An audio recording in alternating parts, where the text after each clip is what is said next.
फरवरी 2013। 20 metre diameter का एक asteroid पृथ्वी के वायुमंडल में प्रवेश करता है। ये एस्टेरॉयड 19 किलोमीटर प्रति सेकंड की रफ्तार से रशिया के एक शहर की तरफ बढ़ रहा था। तेज गति से गिरता हुआ ये एस्टेरॉयड पृथ्वी की सरफेस से सिर्फ 30 किलोमीटर ऊपर ब्लास्ट हो गया। इस एस्टेरॉयड का सरफेस से 30 किलोमीटर ऊपर विस्फोट इतना भयंकर था कि रसिया के 6 शहर इसकी चपेट में आए और लगभग 7,200 घर क्षतिग्रस्त हो गए और तकरीबन 1,500 लोग घायल हुए। अगर उस एस्टेरॉयड का विस्फोट सरफेस से 8 किलोमीटर ऊपर होता तो 2013 में रसिया के वो शहर नक्शे से गायब हो चुके होते, या फिर अगर वो एस्टेरॉयड 20 मीटर डायामीटर का ना होके 60 मीटर डायामीटर का होता तो उसका विस्फोट 30 किलोमीटर ऊपर ना होके सिर्फ 8 किलोमीटर ऊपर ही होता। पृथ्वी से देखने पर अंतरिक्ष हमें जितना शांत नज़र आता है, दरअसल वैसा है नहीं।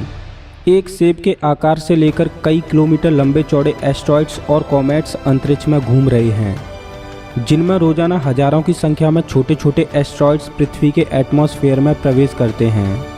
लेकिन पृथ्वी का वरदान रूपी वायुमंडल उन छोटे एस्टेरॉयड्स को एयर फ्रिक्शन की वजह से पृथ्वी की सतह पर पहुंचने से पहले ही खत्म कर देता है। लेकिन अगर एस्टेरॉयड का आकार 60 मीटर डायामीटर या इससे अधिक होता है तो पृथ्वी का वायुमंडल एस्टेरॉयड को ख़त्म नहीं कर पाता और उसके पृथ्वी की सतह से टकराने के चांसेस बढ़ जाते हैं।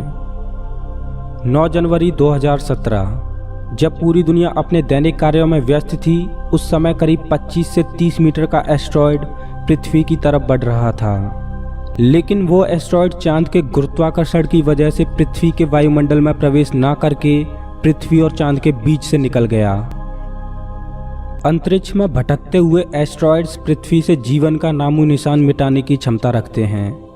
लाखों साल पहले एक एस्टेरॉयड ने ही डायनासोर की पूरी प्रजाति को ख़त्म कर दिया था।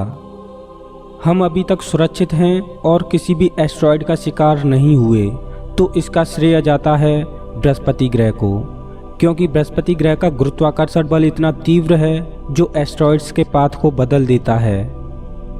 अंतरिक्ष में केवल एस्टेरॉयड ही एकमात्र खतरा नहीं है, बल्कि एस्टेरॉयड से भी कई गुना ज़्यादा खतरनाक होते हैं भटकते हुए लावारिस ग्रह। इन ग्रहों को रोज प्लैनेट बोला जाता है।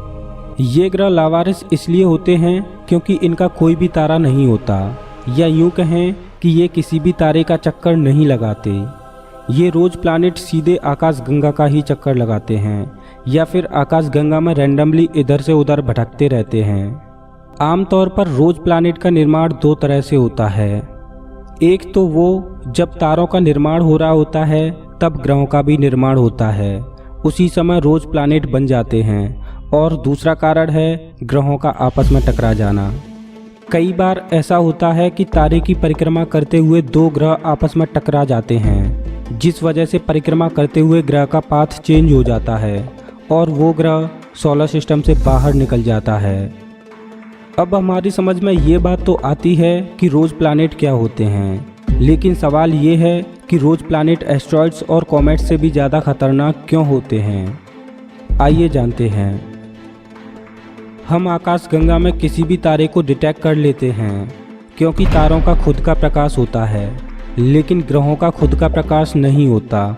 इस वजह से ग्रहों को डिटेक्ट करना मुश्किल होता है। हालांकि किसी भी तारे का चक्कर लगाते हुए ग्रहों को डिटेक्ट करना आसान है, लेकिन भटकते हुए लावारिस ग्रह को डिटेक्ट कर पाना बेहद मुश्किल होता है। आपने इंटरनेट पर एक अफवाह तो सुनी ही होगी कि पृथ्वी प्लैनेट एक्स नाम के ग्रह से टकराने वाली है। मैं आपको बता दूं कि फ़िलहाल ऐसा कुछ भी नहीं होने वाला, लेकिन इसका मतलब ये बिल्कुल भी नहीं है कि पृथ्वी कभी किसी ग्रह से नहीं टकराएगी। ऐसा हो भी सकता है, क्योंकि जब भी कोई लावारिस ग्रह किसी सोलर सिस्टम के पास से गुजरता है तो वो ग्रह तारे के गुरुत्वाकर्षण बल की वजह से सोलर सिस्टम के अंदर खिंचा चला आता है, जिस वजह से सोलर सिस्टम में चक्कर लगा रहे ग्रहों से वो लावारिस ग्रह टकरा जाता है। वैसे इसकी संभावना बहुत कम है कि हमारी पृथ्वी किसी ग्रह से टकराए, क्योंकि हमारे सबसे नज़दीकी रोज प्लैनेट ही हमसे 7 प्रकाश वर्ष दूर है। अंतरिक्ष में एस्ट्रॉइड्स और लावारिस ग्रह ही एकमात्र खतरा नहीं हैं। एस्ट्रॉइड्स और लावारिस ग्रह से भी खतरनाक होते हैं शूटिंग स्टार्स, जिनको कि हाइपर वेलोसिटी स्टार भी बोला जाता है। आपने टूटते हुए तारों के बारे में तो सुना ही होगा।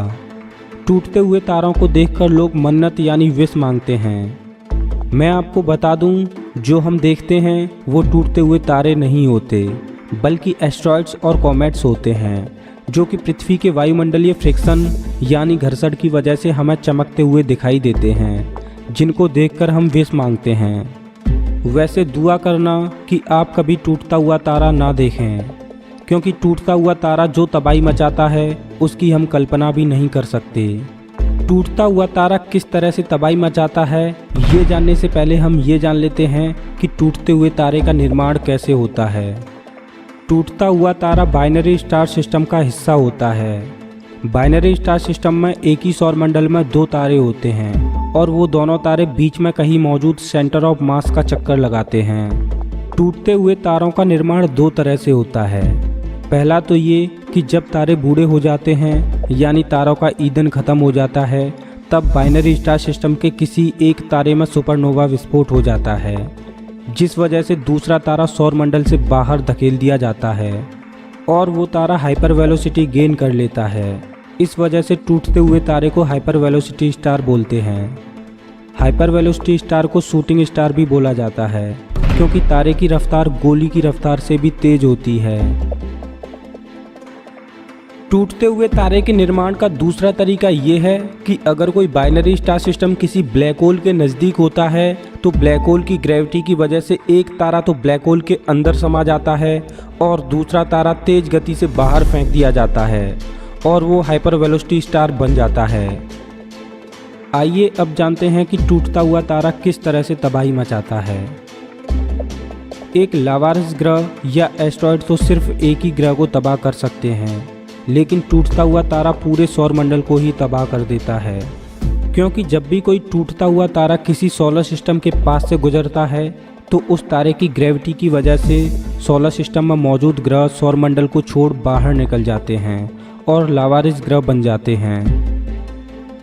अगर वो ग्रह सौरमंडल से बाहर ना भी निकलें तब भी वो ग्रह तबाह हो जाते हैं, क्योंकि टूटे हुए तारे की ग्रेविटी की वजह से एस्ट्रॉइड्स और ग्रह उसके पीछे खींचे चले आते हैं, जिससे सौरमंडल में ग्रहों की टक्कर और एस्ट्रॉइड्स की बारिश हो जाती है। अगर हाइपर वेलोसिटी स्टार सौरमंडल की सीध में आता है तो उसका सौरमंडल के तारे से टकराने के चांसेस भी बढ़ जाते हैं।